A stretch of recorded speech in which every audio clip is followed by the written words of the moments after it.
एक गांव में एक सेठ जी रहा करते थे। पत्नी बड़ी विचारवान, पत्नी बड़ी विचारवान भैया। और जी की पत्नी पति के कहम होए तो तीसरे नंबर सुख हुआए, तीसरे नंबर सुख। पत्नी अगर पति कहम है तो कहते हैं कि 40 साल तक आदमी का रतौंधी नहीं आवत। और पता लगे पति कहते हैं रामा रामा हरे हरे, और पत्नी कहती है चना उखारा फरे फरे। 20 साल हम झुरा छोहारा हो गए।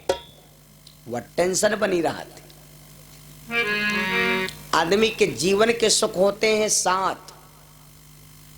सबसे बड़ा सुख कौन हुआ है? भगवान से यह कहो कि प्रभु हमका दौलत कम देहो, हमका संपत्ति कम देहो, लड़का 10 न देहो 2 देहो, रिश्तेदार 1 हो लेकिन ईमानदार हो, लेकिन हमारे शरीर में कोई रोग दोख न हो। शरीर छुआट हो चाहे मुआट हो चाहे करिया हो चाहे ग्वार हो कैसो हो, लेकिन शरीर में कोई रोग दोख न हो, जालियो सबसे बड़ा सुख हुआ है। शरीर खूब स्वस्थ है, खूब मस्त है, खूब पैसा वाले और गाड़ी फॉर्च्यूनर दुआरे खड़ी, और खाली तुम्हारी कितनी गड़बड़ है अब बताओ।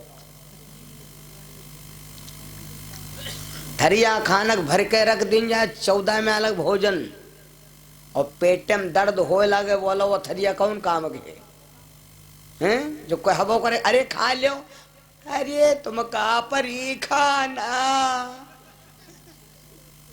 निकला की। शरीर स्वस्थ है, नमक रोटी वो मस्त है। अच्छा नींद आप बढ़िया, शरीर में कोई दिक्कत नहीं है, नींद आ जाए तो कहो मैं सो जाओ। और शरीर में दिक्कत होए और बढ़िया लगावा जाए बेड बिस्तर, अब तक कह दो सो सोई हो ना सोई हो, क्योंकि दिक्कत है। अरे चलो कोई बात नहीं, शरीर एकदम स्वस्थ है, वही अंगूरी में यहाँ कांटा गड़ो दिया, अंगूरी में कांटा गड़ो दिया का नींद आई। और जब कि तो अंगूरी ना सो भाई, तुम तो सो भाई, अंगूरी है तुम तनका करे कोई बात नहीं, तुम तो सो। लेकिन पूछो का सोए हो? कहीं सोए न कहा भैया ने नींद नहीं भैया ने, सारी रात उठ उठ बैठे हैं, और यहाँ अंगूरी सारी रात, यहाँ अंगूरी सारी रात। तुम क्या बताए? टक्कर टक्कर टक्कर टक्कर सारी रात या उलरी। इसका मतलब नहीं समझो भाई, समझ हो बात, मतलब अर्थ लंबे हैं। या अंगूरी काया है, यू अंगूरी है हमारा परिवार। अंगूरी काया है भैया, पेड़ तो एक होते है, इस शाखाएं हो गई परिवार। यू शरीर हुआ एक युवा इंजन, ये सब होगा परिवार। लड़का पर परेशानी तो नींद नहीं आई, बिटिया दिक्कत आ गए, शादी कर दो लेकिन फोन आ जाए तो दिक्कत हो गए तो नींद ना आई। भाई से दिल लगी कि दोस्ती है तो नींद ना आई। अरे यहाँ तक रहा रिश्तेदारी में कोई दिक्कत आ जाए तब वो सोचते हैं पेट्रोल है वो सब रह जाए कहे। तो ये सब है परिवार मोह। सेठ जी के सब कुछ है, लेकिन यहाँ कमी है। कौन? एक दुख से हर व्यक्ति परेशान।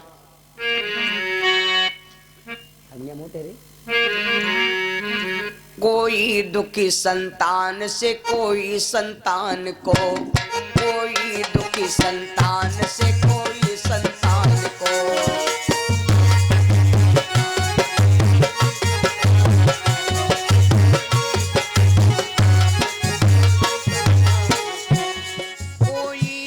संतान से कोई संतान को, कोई दुखी धन धाम से कोई धन धाम को।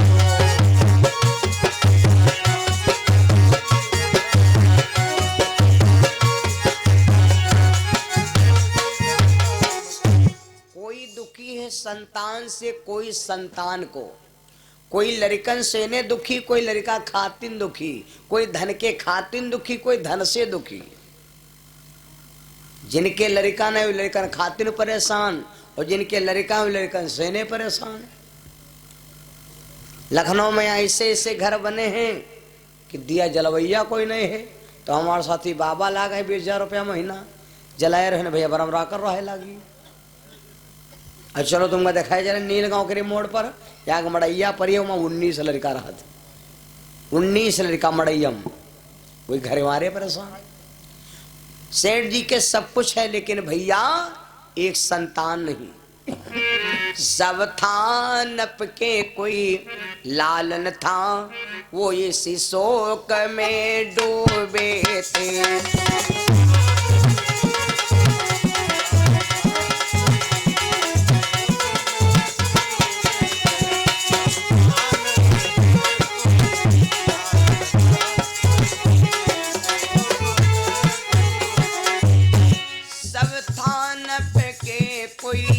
लालन था वो इसी शोक में डूबे थे। बिंधना ने बालक दिया नहीं, ये मन में सोचा करते थे।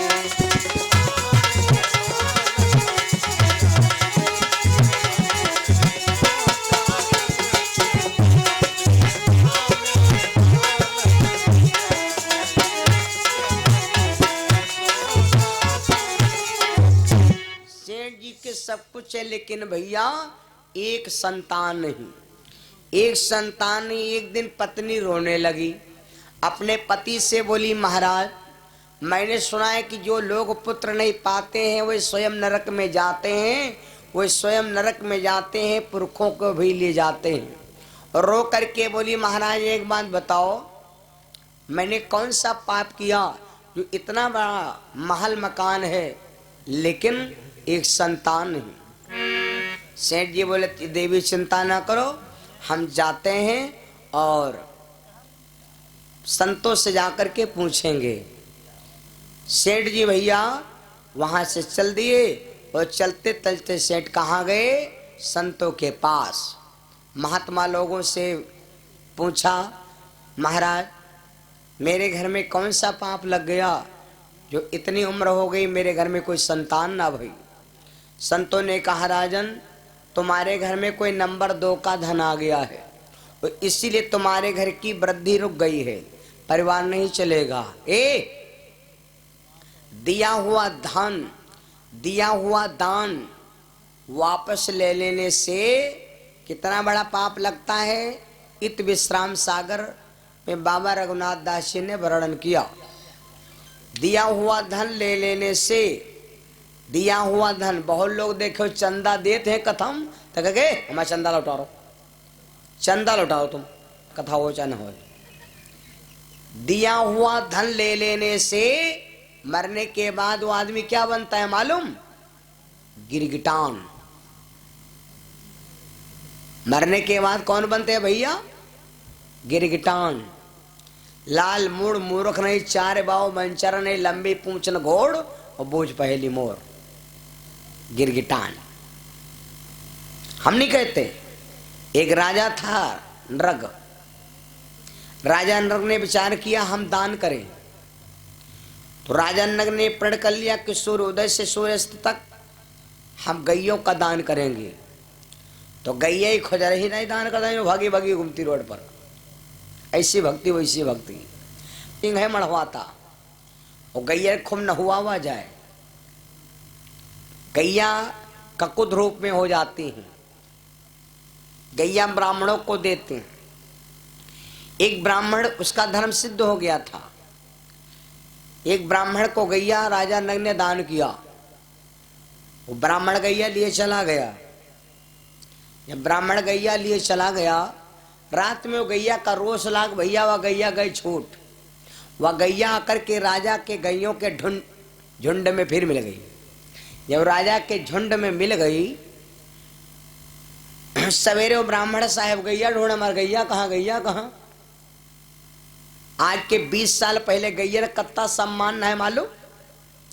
जी के बूढ़ गाय अगर टोलम खत्म हो जाता तो खाना नहीं बनता है कबिले जेले गैया दोबारा से उठना जाता है तबिले खोज रही बछिया खोए गए तो जेले ढूंढ नहीं ली जाता है तेरे कहता हमारे छोटा कन्नी कहाँ गए।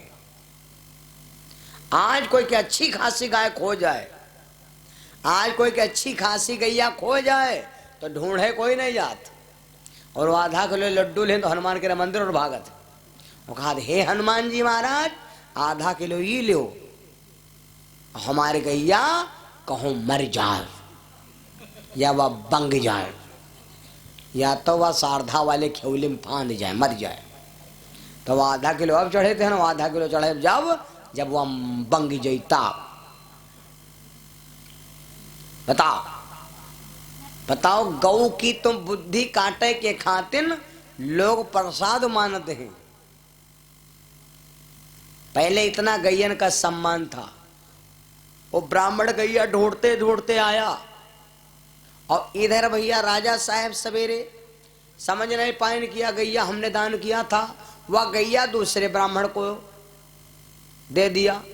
अब वही पंडित जी ले गैया ऐसी चले जाए, वही पंडित जी ढूंढ चले आओ मैं गैया गे जान ए पंडित जी गैया हमारे ले आयो तुम्हें। अरे कहा भैया यू कहा बकत अब है हम संकल्प कराए ले आ रहे ना आज भी मिली है। तो वो पंडित वाला तुमका आज मिली हमका मिली रहा कल ले। तो वो गाय हमारे गाय वो गाय हमारे गाय है। अभी दोनों जो लफड़ा करें तो आखिर में फैसला ही हुआ कहा लग चलो राजा के पास।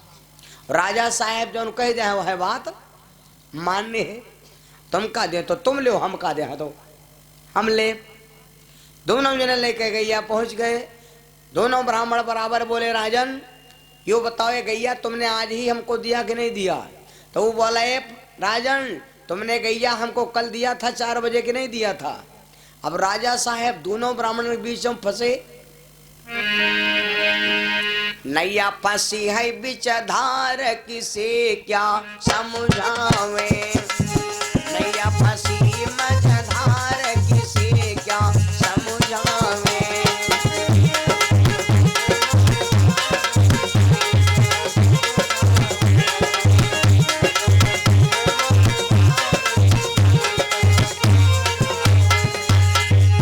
अरे समझावे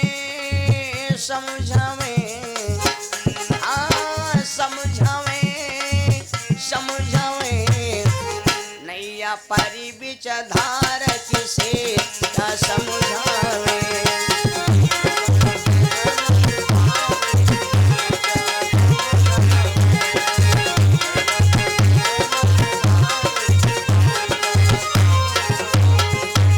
अब राजा साहेब बोले नहीं, जब राजा साहेब बोले ने तो दोनों ब्राह्मण विचार किया कि हम आपस में लड़े जा रहे हैं दादा, और राजा लड़ाई लगवाए रहा।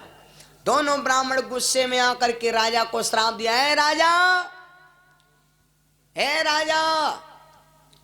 तेरा धन पाप में बदल जाए और जाओ राजा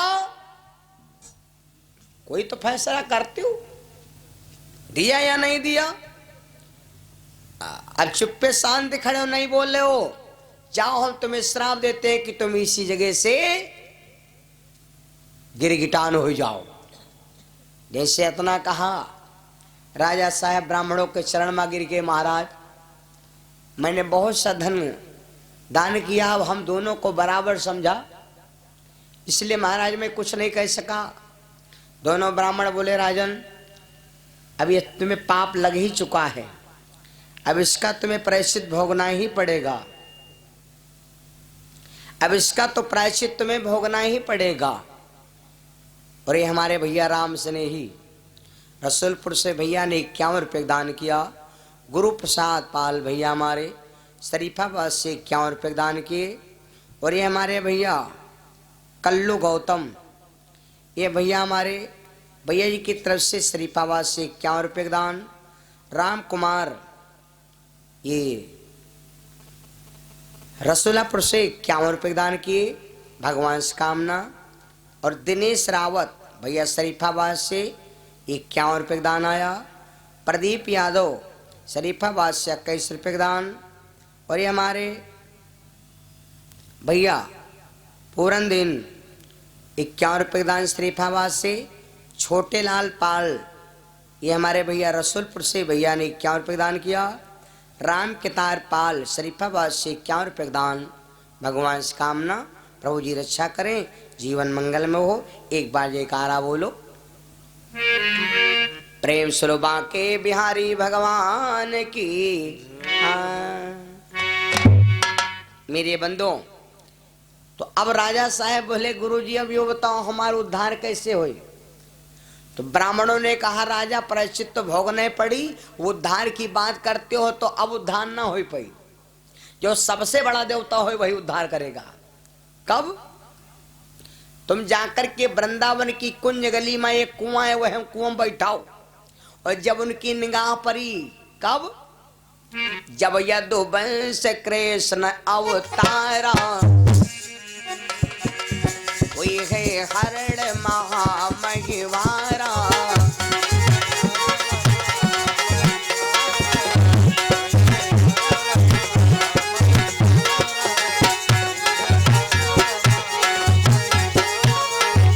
जब द्वापर में कन्हैया अवतार होगा, भगवान खेल खेल में जाएंगे, उनकी निगाह तुम्हारे ऊपर पड़ेगी, बस तुम्हारा उद्धार हो जाएगा। इतना तुमको पाप लग गया है। मतलब समझा? दिया हुआ धन लेना ये है महाप्रायश्चित पाप। पंडित सेठ जी गए, संतों से पूछा, संतों ने कहा राजन तुम्हारे घर में कोई नंबर 2 का धन आ गया है और इसीलिए तुम्हारे घर का विकास बंद हो गया है।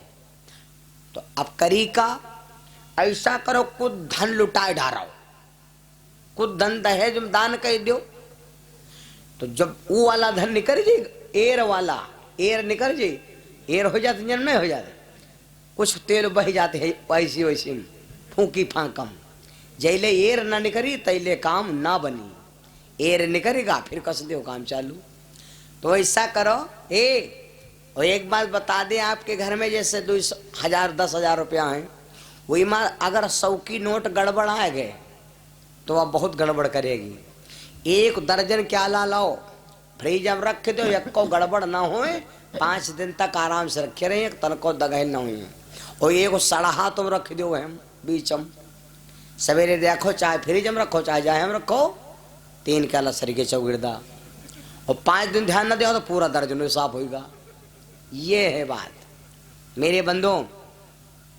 तो सेठ जी ऐसा करो, कुछ धन दान कर डालो, तुम्हारे घर में पुत्र की प्राप्ति हो जाएगी जब तुम्हारा धर्म सिद्ध हो जाएगा। सेठ जी धन लुटाने लगे भैया, धन देने लगे, दान देने लगे, दान देने लगे। दान तो बहुत कर